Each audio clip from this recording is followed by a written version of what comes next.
नमस्कार। जय जगन्नाथ। आज्ञा कोरोना पाई समस्ते बहुत विचलित होता मुझे देखुची।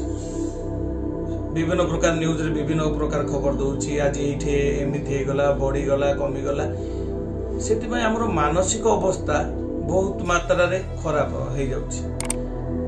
आमे एसब को अवॉइड करी आम मन रे गोटे कथा पुरे जे जन्म नेछि तार तो मृत्यु सुनिश्चित।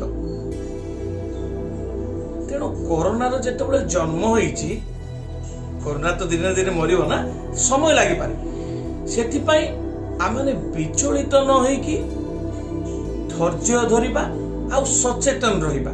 निजे जिते सचेतन रहिबा आ अन्य को सचेतन करेबा निश्चित रूपे कोरोना दूर होइजिबो एवं पूर्व भली अवस्था पुणी थरे फेरी आसिबो।